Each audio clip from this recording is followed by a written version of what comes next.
गुरुर्ब्रह्मा गुरुर्विष्णुः गुरुरेव महेश्वरः गुरु साक्षात् परब्रह्म तस्मै శ్రీ గురవే నమః. పరమాత్మకులారా, బుద్ధి ప్రచోదనగాకి ప్రార్థన. మన బుద్ధిని చూడండి, ఇప్పుడు దీనికి ఉన్నతమైంది అదే గాయత్రి మంత్రం అంటారు. చూడండి, గాయత్రి మంత్రంలో ఇదే ఉండేది, ఇంక వేరే ఏం లేదు. అందరి బుద్ధుల్ని ప్రకాశపరచు భగవంతుడు అని వేడుకుండేదే గాయత్రి మంత్రంలో ఉండేదే అంత. బుద్ధికి సీమితం ఇదంతా, ఊరినే ఈ జాగ్రత్త ప్రపంచం మాత్రమే దీనికి హద్దు. కాబట్టి దానికి అధిగమించాలా అని భగవంతుని వేడుకోవాలా. అటువంటి బుద్ధిని మాకు వసంగాల ఇయ్యాలా అని చెప్పి వేడుకుండేదనమాట. యో దేవానాం ప్రభోశ్చేద్భవశ్చ విశ్వాధిపో రుద్రో మహర్షి హిరణ్య గర్భం జనయామాస పూర్వం తనో బుద్ధ్యా శుభయా సంయుక్తు యావను దేవతగలే హుట్టిగు. చూడండి, ఎవరు దేవతల పుట్టుకకు ಬೆಳವಣಿಗೆకు పెరిగేదానికి కారణనో జగತ್ತಿಗೆಲ್ಲ ಒಡೆಯನೋ ಈ జగత్తుకంతా సార్వభౌముడు ಹಿಂದೆ ಹಿರಣ್ಯ ಗರ್ಭನನ್ನು ಉಂಟು ಮಾಡಿ మొట్టమొదట ఎవరిని సృష్టి చేసినాడు భగవంతుడు? బ్రహ్మదేవుణ్ణి. హిరణ్య గర్భుడు బ్రహ్మదేవుడు వాళ్ళిద్దరు ఒకటే. ఉంಟು ಮಾಡಿದನು ಆ ಮಹರ್ಷಿಯಾದ ರುದ್ರನು ನಮ್ಮನ್ನು, ಅటువంటి పరమాత్మ మమ్మలను శుభకరవాದ బుద్ధివృత్తిಗಳಿಂದ సంయోజిసోనాగలి. అటువంటి బుద్ధివృత్తులతో మమ్మల్ని ఉద్ధారం చేయని అని వేడుకోవాలా భగవంతుని. మనమంతా పోతే గుడికి పోతానే మాకి ఐశ్వర్యం కావాలా, ఆరోగ్యం రావాలా, ఉద్యోగం కావాలా, మా పిల్లోడు బాగుండాలా, నేను బాగుండాలి, ఇవి మన పనులన్నీ. ఇవన్నీ అయ్యే పనులేనా? అది మొదట గుర్తుపెట్టుకోవాలా. ఇప్పుడు సృష్టిని గురించి మొట్టమొదటి మనం ఏం గుర్తుపెట్టుకోవాలంటే, ఈ సృష్టిలో మనం అందరము పుట్టినాము, మనకు సంతానాలు ఉన్నాయి, మనకు బంధువులు ఉండారు అంటే వీళ్ళందరూ మనకేం సంబంధం లేని వాళ్ళు. వీళ్ళంతా వ్యవహార దృష్టితో సంబంధం ఉంటుందే గాని పరమార్థ దృష్టితో మనకి వాళ్ళకి సంబంధమే లేదు. ఎందుకు అంటే పుట్టక పూర్వం వాళ్ళకి నీకేం సంబంధం, చనిపోయిన తర్వాత వాళ్ళకి నీకేం సంబంధం, మధ్యలో వచ్చిన సంబంధాలు పెట్టుకొని ఊగులాడితే ఎట్లెట్లా? అంతేకాదు, ఒక్కొక్కరికి వాళ్ళు చేసిన ప్రారంధాలను కర్మలను అనుభవించేకి వచ్చేటప్పుడు పుణ్యాన్ని పాపాన్ని సుఖదుఖాల నిమిత్తాలుగా వీళ్ళు వస్తారు. ఎవరు? బంధువులు రావచ్చు, స్నేహితులు రావచ్చు, కొడుకులు రావచ్చు, కోడలు రావచ్చు, పశువులు రావచ్చు, పక్షులు రావచ్చు, డబ్బు రావచ్చు, అన్నీ ఒకటి కాదు. ఇవన్నీ కూడా మనము ఏమేమి అనుభవించాలకు వచ్చిందని కారణాలుగా వస్తారు వీళ్ళంతా. అంతే. మనం ఏం చేసినాము? వీళ్ళని మా వీళ్ళే మేము ఉద్ధారం చేయాలని మనం పెట్టుకుంటాం. వాళ్ళు వచ్చిండేది నీ అవస్థలు పెట్టేకి వచ్చినారు వీళ్ళంతా. అర్థమైనా లేదా? మనం ఏమనుకుంటున్నాము? మేము వీళ్ళు కాపాడాలని మీరు పెట్టుకుంటారు, వాళ్ళు నిన్ను హింస పెట్టేకి వచ్చినారు. వాళ్ళు ఒకవేళ హింస కావచ్చు లేదా సుఖం కావచ్చు, రెండు ఉండొచ్చులే. దాంట్లో ఏదైనా వేదనలే. అర్థమైనా? కాబట్టి అట్లాంటప్పుడు మీరు వాళ్ళు ఎందుకు పెట్టుకోవాలా? వాళ్ళు మా వాళ్ళే, వీళ్ళు లేకపోతే నాకు గతి లేదు అని ఎందుకు పెట్టుకోవాలా అని. అందుకే ఈ విచారం మొదటి తెస్తారు జనానికి. అప్పుడు మళ్ళీ చేయాలా, ఎట్లా వ్యవహారం చేయాలని తెలుస్తుంది. అదే తెలియలేదు కాబట్టి ఏదన్నా ఉన్నిలే, వీడు ఎన్నైనా పాపాలు చేయని, ఎన్నైనా పనికిరాని చేయని, మా వాడేనప్పా అని అంటాడారు. మీ వాడు అనేటల్లా నీవు దుఃఖాలు అనిపించాల్సిందే వాంతో పాటు. అయితే వాడు నిమిత్తంగా వచ్చినాడు, వాడు నాకు ఈ క్షోభ కలిగించేకి వచ్చినాడు అని గుర్తిస్తే వాడి గురించి ఆలోచన వచ్చలేదు మనకి. అవునా కదా? అందుకే శాస్త్రంలో కూడా ఎవనందుకు వాడినే ఉద్ధారం చేసుకోమని చెప్పినారు, కానీ వీళ్ళందరినీ ఉద్ధారం చేయమని శాస్త్రం ఏడ చెప్పలేదే. మిమ్మల్ని మీ ఇంట్లో వాళ్ళందరినీ ఉద్ధారం చేయమని ఎవరైనా చెప్పినారా? చెప్పలేదు శాస్త్రము. నువ్వు ఉద్ధారం అయితే అందరినీ ఉద్ధరించినట్లే. నీ దగ్గర రాగద్వేషాలు లేకపోతే అందరూ రాగద్వేషాలు లేని వాళ్ళు అవుతారు. నీ దగ్గర రాగద్వేషాలు పెట్టుకొని వాళ్ళు ఉండకూడదు అంటే ఇది అనుభవపూర్వకంగా చెప్పుకోవచ్చు. ఎవరైనా కూడా మనలో ఇతరుల గురించి ఏ చెడు లేకపోయిందంటే ఇతరులు మనకి ఏమి చెడుగా కానరారు. మనలో చెడు ఉందంటే వాళ్ళలో దానికి శాస్త్రం ఒకటే, నీ ముఖం ఎట్లుందో అర్థంలో అదే కనపడుతుంది అప్ప అంటారు దీన్ని ఒకటి. అట్లా మన వ్యవహారం ఎట్లుందో ప్రపంచంలో అదే మీకు కనపడుతుంది అన్నప్పుడు మరి ఇప్పుడు నీలో ద్వేషం ఉందంటే వాడిని చూసి నువ్వు ద్వేషపడతాడావా? నీ ద్వేషాన్ని బయట చూస్తాడావా? నీ రాగమే అన్నీ అంతే. ఇట్లా జిజ్ఞాసులు మొట్టమొదట ఈ జనరల్ పాయింట్స్ కొన్ని గుర్తు పెట్టుకుంటే తత్వం మనకేం కష్టం కాదు. ఇవి అర్థం కాలేదు కదా, మీరు ఎన్నో చెప్తారు కానీ ఇవన్నీ ఎట్ట పోతాయని ఇవి అడుగుతా అంటారు. అవన్నీ తప్పు తెలివితో వచ్చిండేటివి అనేది మొదట తెలుసుకోవాలి. ఇవన్నీ ఎందుకు? అవన్నీ నీకు తెలుస్తాడే. చూడండి, ఈ విధంగా ఏమేమి జరుగుతాడాయి, ఏమేమి కాదుతాడాయి అని అన్ని నీకు తెలుస్తాడాయి. అది మీరేమనుకుంటారు? బుద్ధికి మనస్సుకి తెలుస్తారని మీరు అనుకుంటారు. బుద్ధి మనస్సు యొక్క వ్యవహారం కాదు. బుద్ధి మనస్సు కేవలము ఆ చైతన్య ప్రకాశం ద్వారా అవి పనిచేస్తాడు అంతే. వెలుగుతుంది అంటారు, బ్యాటరీ నువ్వు ఒత్తితేనే వెలిగేది, అది తెల్లు ఉంటేనే వెలిగేది, బ్యాటరీ వెలుగుతుంది ఏమి. అట్లా ఈ కన్ను చూస్తుంది అంటే కన్నుకు శక్తి ఎవడు? కన్నుకు కన్ను, చెవికి చెవి, ప్రాణానికి ప్రాణం, మనస్సుకు మనస్సు ఎవరు? ఆ చైతన్యం అని చెప్పిండే శాస్త్రం. వాటి ద్వారా ఇవి సాధనాలు అంతే. ఈ దేహం అనేదే సాధనం. దీన్ని ఉపయోగించుకొని నీ స్వరూపాన్ని తెలుసుకోమన్నారు, కానీ దీన్ని కాపాడుకొని దీనికోసమే బతకమని చెప్పలే. లేచింది మొదలు నిద్రించిన వరకు దీన్ని కాపాడుకోవాలనేది అంటాడు. అవునే, దీంతో వచ్చిండే పని ఏం చేసుకోవాలనేది రావాలా, అది ఇడిచిపెట్టినాము. ఇవి పెట్టుకోవాల్సిందే, సాధనం ఉండాల్సిందే. ఎంతవరకు ఉండాలా? ఇది బతికేదానికి ఇంత ఆహారం వేయాల్సిందే, ఉండేదానికి ఇంత కట్టు, నేను ఉండేదానికి ఇంత ఇండ్లు పెట్టుకోవాల్సిందే, దాన్ని తీసేదు. అయితే దీనికోసమే ₹1,00,00,000 పెట్టి ఇండ్లు కట్టియాలా, దీనికోసమే మంచి మంచి ఆభరణాలు, మంచి మంచి బట్టలు, ముష్టాన భోజనాలు. ఏమిటి చస్తే బూడుస్తారు, లేకపోతే కాలుస్తారు.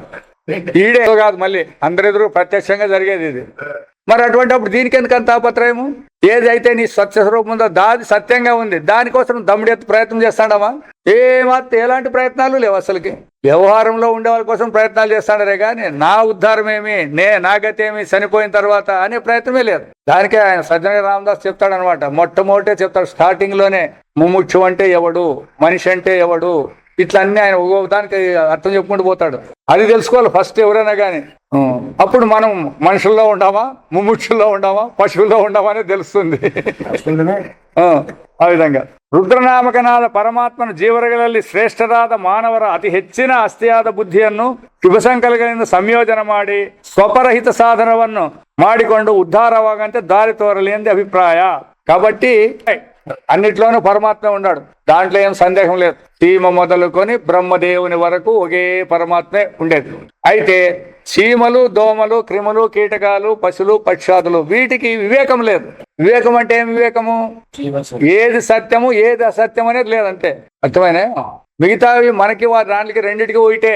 వివేకం అంటే తినే అన్నము చూస్తే మనము పోతాం, అవి తినే గడ్డిని చూస్తే అవి పోతాయి, కొట్టేవాడిని చూస్తే అవి దూరం పోతాయి, కొట్టేవాడిని చూస్తే మనము దూరం పోతాం. దీంట్లో అందరూ సమానమే. అయితే కొంచెం విచారం చేసే శక్తి ఉంది మనకి. ఇప్పుడు పశువు ఉందనుకోండి, దానికి మేపేస్తాము, తింటుంది, దాని మీద గంజు పోస్తుంది, పేడేస్తుంది, మళ్ళీ దాన్నే తింటుంది. అది మనం అట్లా చేస్తామా? మనకి వివేకం ఉంది, దాన్ని గలీజ్ చేసుకోకూడదు, ఇది తినే తిండి, దీనికి పక్కన ఉండాలని వివేకం ఇచ్చినాడు. అట్లనే నీ యొక్క నిజస్వరూపం ఏమీ తెలుసుకునేదానికి బుద్ధి ఉపయోగించుకోవాలి మనం. మానవ జన్మ ఎత్తిన వాళ్ళకి వర్షాలకు లేదు అయోగ్యత. అవి చేసిన పాపాన్ని అనిపిస్తే తరిగిపోతుంది. ఈడ నీవు అట్లా కాదు, నీ సమాచారం, నీకు స్వతంత్రం ఉంది. పశువులకు స్వతంత్రం లేదు. ఇంక అక్కడ ఏముంది? ఏ కష్టాలు వస్తే ఆ కష్టాలు. ఇంటి యజమాని ఎండలో కట్టేసి ఉంటాడు, వాడు 2 గంటలకు ఇడిస్తే అట్లే ఒగర్చుకుంటూ పడి ఉండాల్సిందే. లేదా సేనికి పోతాడు, రోగం వచ్చి ఉంటుంది, ఆకలి అయితే అంటుంది, రోగం ఉంటుంది, సాగు ఏట్లిడిస్తా అంటే పోతాడాల్సిందే. అంటే పాపం అనుభవించేదే దాంట్లో పని. తద్వారా అవి పైకి వచ్చేస్తాయి. మనం అట్లా చేయమే. మనకు అన్ని కొన్ని వికారాలు ఉన్నాయి, మనకి పనికిరాని పనులు చేసి కిందికి దిగిపోయే కూడా మార్గాలు ఉన్నాయి మనకి. అదే విధంగా పైకి పోయేకి. అందుకే మానవుడిగా పుట్టేకి ఉంది ఛాన్స్, పరమాత్మయ్యకి ఉంది, దేవతలుగా పుట్టేకి ఉంది, పక్షుపక్షాలుగా పుట్టేకి మనకు ఉంది. వాటికి లేదు అది ఆ ఛాన్స్. అందువలన మానవుడైనటువంటి వాడు వివేచన చేసి పరమాత్మను తెలుసుకునే ప్రయత్నం చేస్తే మానవ జన్మ, లేకపోతే పశు గురించి ఏం చెప్పే పని లేదు. అది అట్లా ఇప్పుడు కూడా మనం భగవంతుని ప్రార్థించే మా బుద్ధి వృత్తులను శుభ సంకల్పాల్లో, శుభ సంకల్పం అంటే ఏమి మొట్టమొదటి ఇది కూడా తెలిసి ఉండాలి మీకు అందరికీ.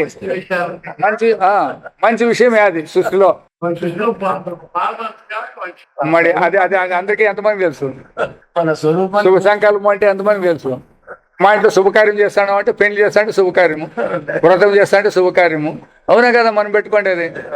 అవి కూడా భగవంతుని కోసం చేస్తామనేది కరెక్టే. అయితే ఆ భగవంతుని కోసం చేసేటప్పుడు మన మనస్సు యొక్క సంకల్పం ఎట్లుంది? నేను చేస్తాననేది ఒకటి, నాకు పని కావాలనేది ఒకటి. ఆ 2 ఉండాలి మన దాంట్లో. అట్లా ఉండవు. అందుకే పాపము పుణ్యం అంటే వేదాంతంలో 2 పని చెప్పినారు. భగవంతుడు కావాలంటే పుణ్యము, వ్యవహారం కావాలంటే పాపం. మీ ఇష్టం ఏడాన పోసుకోండి. ఇంకా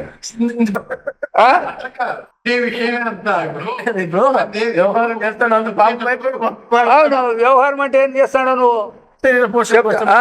అట్లా కాదు. వ్యవహారం చేసేటప్పుడు కూడా వ్యవహారంలో ఉండి కూడా దాంట్లో చిక్కుకోకూడదు అని చెప్పింది శాస్త్రం మనకి. ఇదంతా పరమాత్మ చేయిస్తాడు అంటే తప్పించుకుంటాం. వచ్చేటప్పుడు ఒక శెట్టి ఆవుకు ఇవి పెట్టాడు అనమాట, పుగ్గులు పెట్టాడు. ఇది ఇంపార్టెంట్ కాదు, ఆ పారమార్థిక విలువయ్యా రాకొచ్చి అని చెప్పేసి అంటున్నాను తనతో. అది తర్వాత నేను అరే ఎంత పొరపాటు చేసి పరమాత్మ ఆహారం పెట్టాను అంటున్నాడు అని చెప్పేసి నేను ఎందుకు అనుకోకూడదు అని చెప్పి అనుకున్నాను.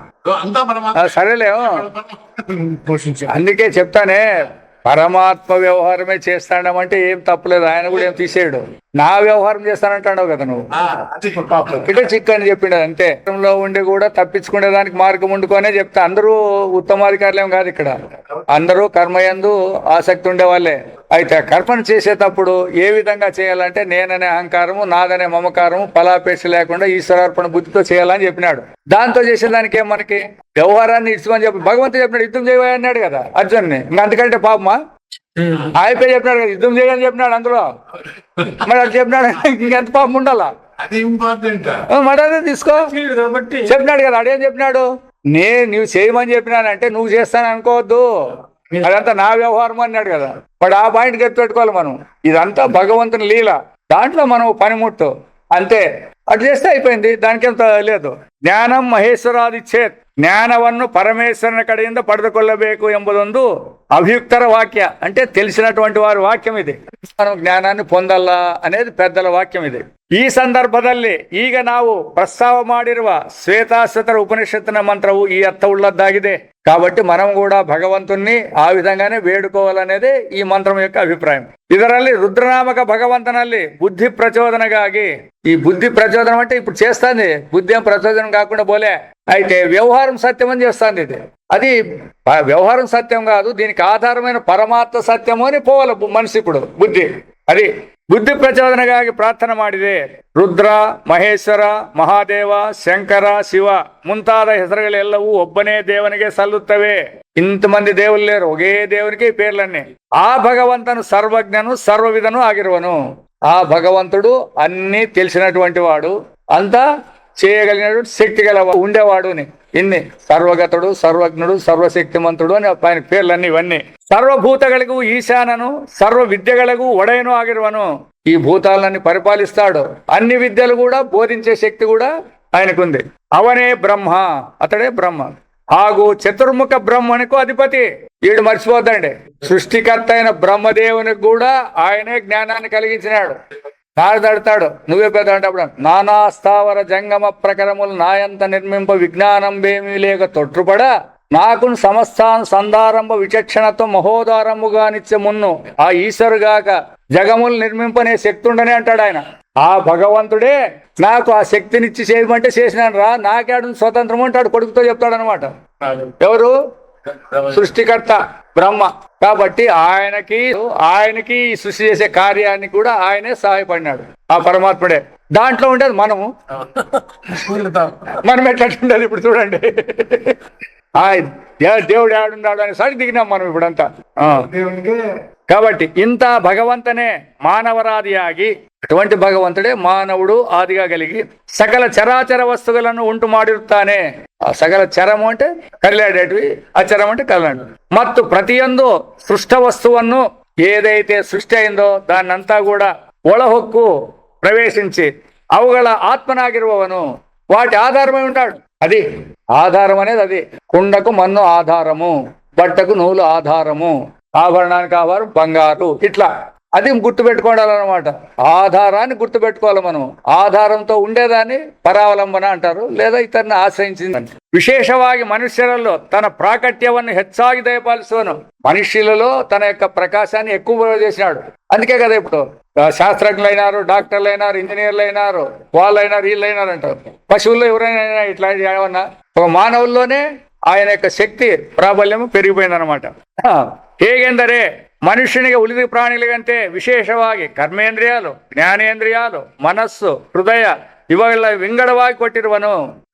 వాడికి అన్నోటి లేవు. జ్ఞానేంద్రియము కర్మేంద్రియము దాని ప్రకారం పోతాడాల్సిందే అంతే. ఆ విధంగా మనసుకి ఇష్టం వచ్చినట్టు పోయట్లేదు. దానికి పశువులు కట్టేసినాడు, బయటకు పోవాలన్నాడు, ఎవరికి ఇస్తాడు? తను ఇడ్చేయట్లేదు. బయట ఉండాయి, వాన వచ్చింది, ఏం చేయాలి? తడసాల్సిందే.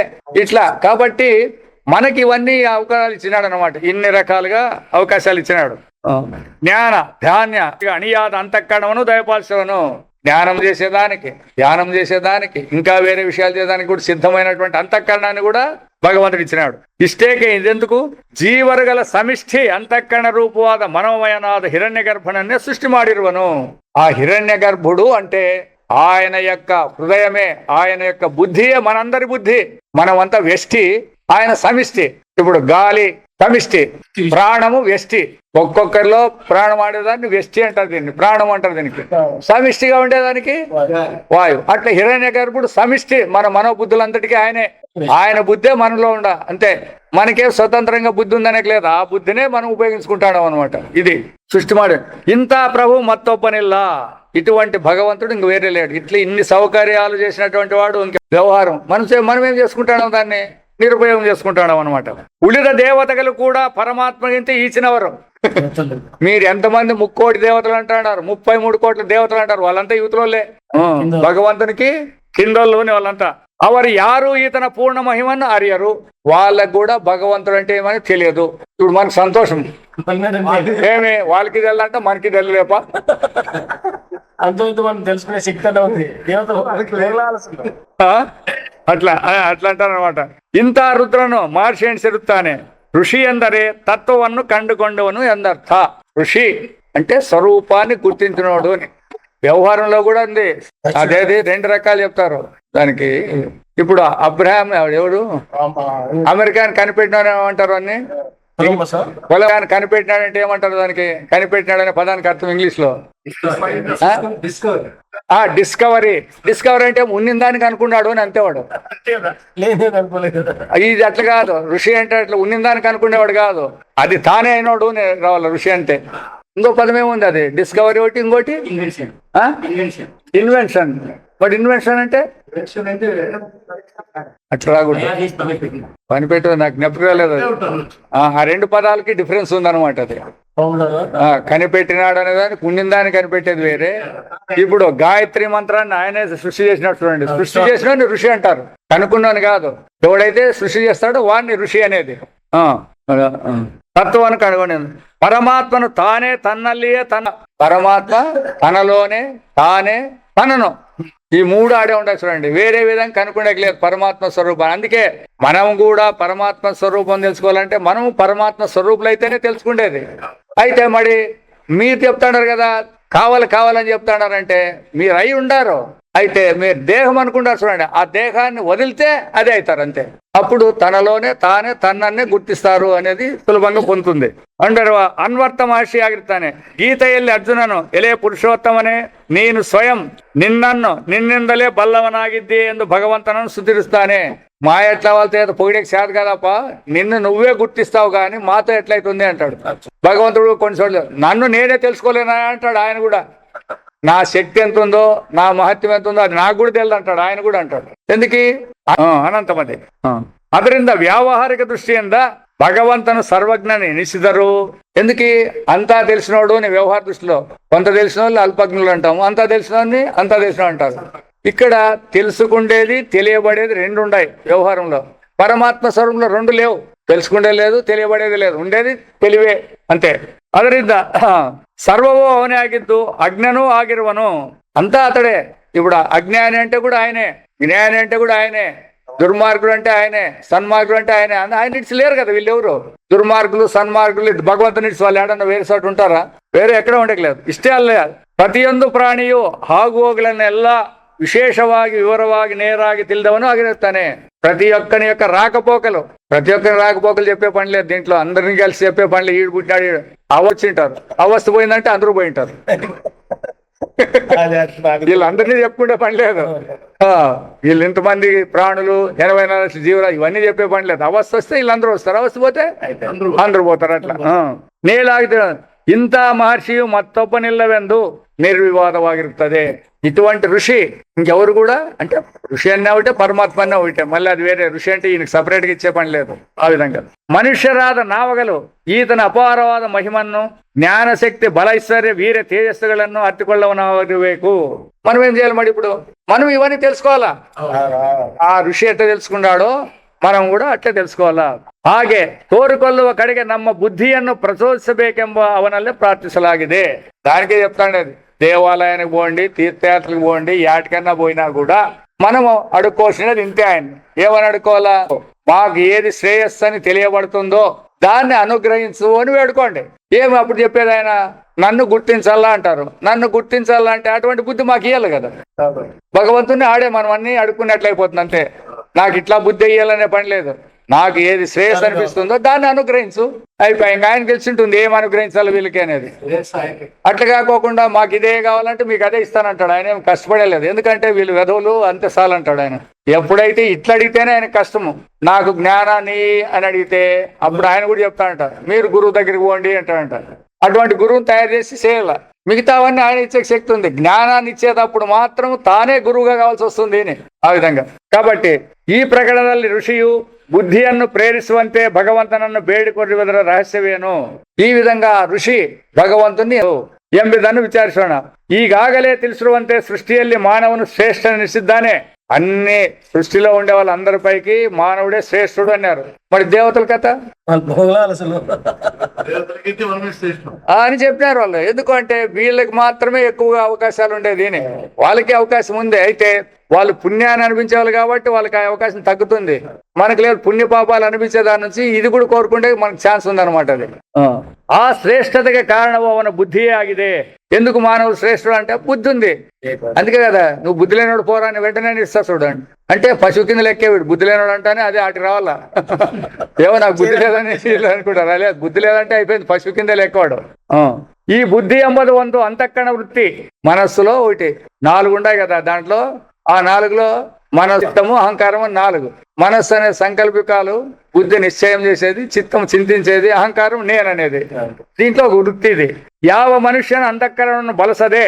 ఎవడు గాని అంతఃకరణాన్ని ఉపయోగించుకోకుండా వ్యవహారం ఆడవలు ఆగోదిల్ల. వ్యవహారం చేసేదానికి వీల్లేదు. అంతఃకరణ వృత్తిగలిದ್ದಾదరే. ఈ అంతఃకరణం అనే వృత్తి లేకుండా పోయినట్లే అదొంದು నిష్ప్రపంచ స్థితి. ప్రపంచం లేనట్లయితుంది. ఇప్పుడు శబ్ద స్పర్శ రూపగంధాదులు వస్తే ప్రపంచం కనపడుతుంది. అది లేకపోతే నిష్ప్రపంచమే కదా. ಸುಷುಪ್ತಿలో ఏముండదు, నిష్ప్రపంచం ఉన్నట్టు స్థಿತಿ వస్తుంది. ಆದ್ದರಿಂದ ಮಾನವನ ಜೀವನದಲ್ಲಿ ಅಂತಃಕರಣ ವ್ಯಾಪಾರವೇ ಮುಖ್ಯವಾಗಿರುವುದು. మన యొక్క జీవితంలో మన యొక్క మనస్సు వ్యాపారమే ముఖ్యంగా ఉంటుంది. ಆದರೆ స్వాభావిక స్థితియಲ್ಲಿರುವ అంతఃకరణకింతలు, స్వాభావిక అంటే నేను నాది అంత మాత్రం తెలుసుకోండి చాలు. నేను నాది అనే దాంట్లో మన మనస్సు, దానికంటే ಅದನ್ನೇ శాస్త్రాచార్య ఉపదేశగలు. ఆ మనస్సునే సహజంగా స్వాభావికంగా ఉండేదాన్ని ఏం చేయాలా?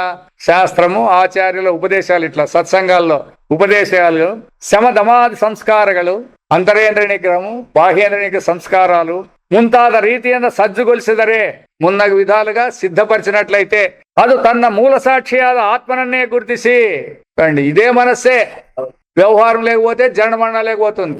ఇదే పరమాత్మ వైపు తిరిగితే నీ స్వరూపాన్ని తెలియజేస్తుంది. అది ಗುರುತಿಸಿ ಪರಮ ಪುರುಷಾರ್ಥವನ್ನು ಮಾನವನಿಗೆ ಉಂಟು ಮಾಡಬಲ್ಲದು. ಹಾಗೆ ನಾವು ಪರಮ ಪುರುಷಾರ್ಥ ಭಾಗಿಗಳಾಗಲು, ಪರಮ ಪುರುಷಾರ್ಥ ಅಂತ తెలుసుకుంటే భాగస్థులై ఆ భగవంతనే ನಮ್ಮ అంతఃకరణವನ್ನು ప్రచోదన ಮಾಡಬೇಕಾಗಿದೆ. అందుకే భగవంతుని అనుగ్రహం ఉంటేనే, గురువు అనుగ్రహం ఉంటేనే అనే పదం రావాలా. వ్యవహారం కూడా దాంట్లో అనుమానం ఏం లేదు. అయితే పరమార్థ ప్రాప్తికి ఆయన ఎక్కువ అనుగ్రహం ఎక్కువ ఉండాలి, ಮಾಡಬೇಕು. ಆ ರೀತಿಯಾಗಿ ಪ್ರೇರಿಸಲಿ ಎಂಬುದು ಇಲ್ಲಿ ಪ್ರಾರ್ಥನೆ ಸಾರವಾಗಿದೆ. కాబట్టి ఇప్పుడు ఈ మంత్రంలో ఆ విధంగా భగవంతుణ్ణి, మన యొక్క బుద్ధిని పరమాత్మ తిప్పేదానికి ప్రార్థించాలా అనేది ఈ యొక్క అధ్యాయంలో ప్రారంభమైంది. మళ్ళా నెక్స్ట్ మిగిలింది వేరే. అసతోమా సద్గమయ తమసోమా జ్యోతిర్గమయ మృత్యోర్మా అమృతంగమయ. ఓం సహనౌ భునత్తు సహ వీర్యం కరవావహై తేజస్వినావధీతమస్తు మా విద్విషావహై. ఓం పూర్ణమద పూర్ణమిదం పూర్ణాత్ పూర్ణముదచ్యతే పూర్ణస్య పూర్ణమాదాయ పూర్ణమేవావశిష్యతే. ఓం శాంతి శాంతి శాంతి.